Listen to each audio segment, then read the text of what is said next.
The only thing new in the world is the history you don't know. This is a quote by President Harry S. Truman, and it works pretty well for this podcast too. Did you know a mere 2 blocks from the bars that line Duval Street in Key West sits a nondescript house that served numerous presidents and other world leaders?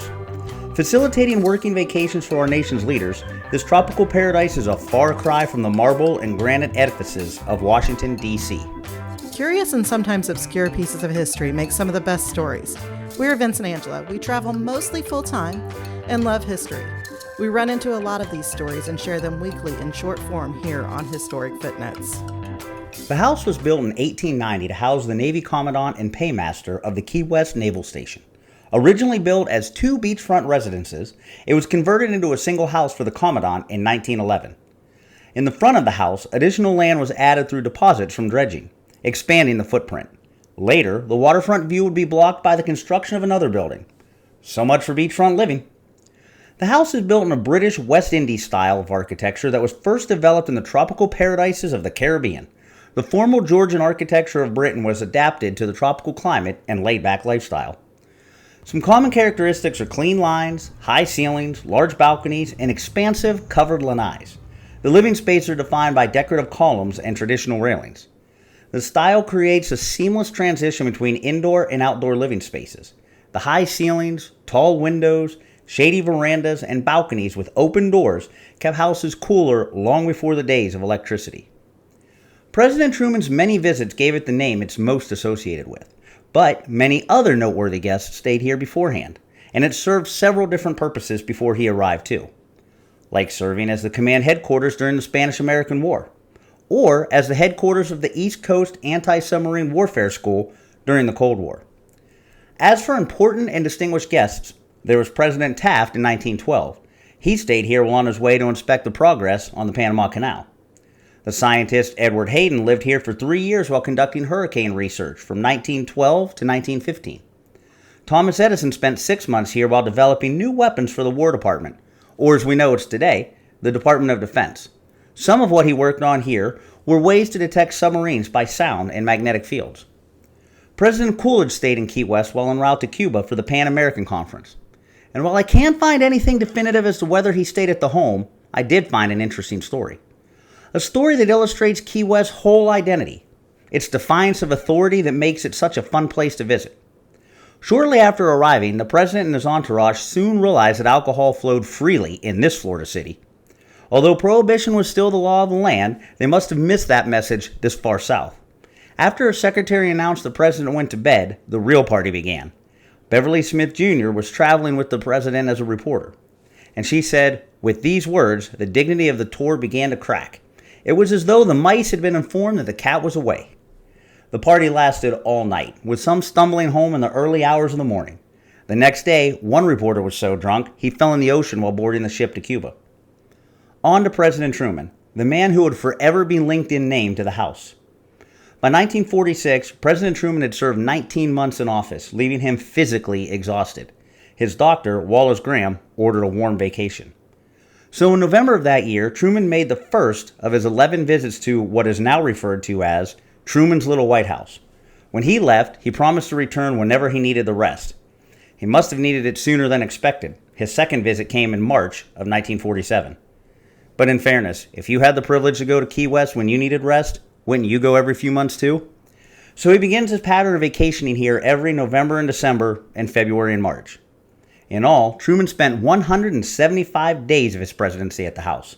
While on these working vacations, he approved the Marshall Plan and the Truman Doctrine, gave recognition to the State of Israel.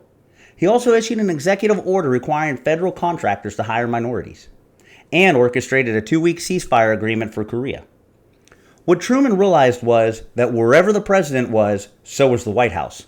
Much like the call sign of any plane carrying the president is Air Force One. With that, documents originating here would read, the White House, U.S. Naval Station, Key West, Florida. Have you heard of the 1948 Key West Agreement? Okay, it was actually called Functions of the Armed Forces and the Joint Chiefs of Staff. But doesn't the Key West Agreement sound so much better? James Forrestal, who would later become the first Secretary of Defense, drafted the policy paper. The most prominent feature outlined the division of air assets between the Army, Navy, and newly created Air Force. And, with modifications, this still provides the basis for dividing these assets today. The service chiefs approved the basic outline while meeting here from March 11th through the 14th, 1948. When it's all said and done, the Key West Agreement was considered a big win for the Navy and naval aviation. Without it, naval aviation might have developed under Air Force control during the Cold War years. Before it was the Department of Defense, it was the War Department. It was called this for 158 years, from August 7th, 1789 to September 18th, 1947. But a series of meetings held here with General Dwight Eisenhower resulted in the change. It was split into the departments of the Army and the Air Force and joined with the Department of the Navy. Later, as president, Eisenhower would return to recuperate after a heart attack. He spent a month from December 1955 to January 1956. President Kennedy held a one-day summit here with British Prime Minister Harold Macmillan. In March of 1961, the two world leaders would meet for the first time.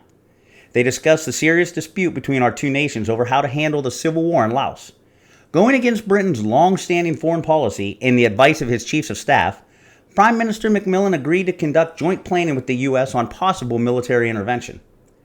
Kennedy would return once again in November of 1962. He awarded military decorations and inspected U.S. defensive arrays shortly after the Cuban Missile Crisis the previous month. His presence helped ease a weary public that Key West was still a safe place to visit. Kennedy was the last sitting president to stay here. After Truman's death in 1974, the Navy base, renamed Truman Annex, was closed. The house was abandoned and stood unoccupied for 12 years. During this time, Key West residents were rumored to have broken in and relocated Truman's furniture.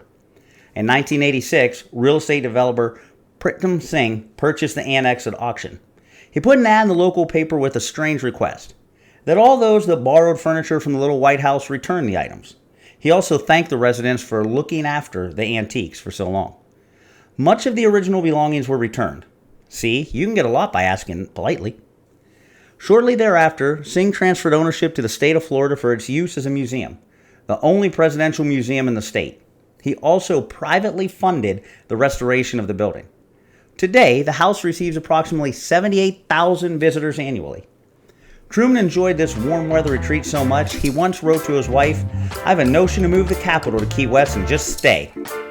But I don't want to imagine transplanting Washington, D.C. to the picturesque paradise that is Key West. Besides, it wouldn't fit with Key West's motto, close to perfect, far from normal."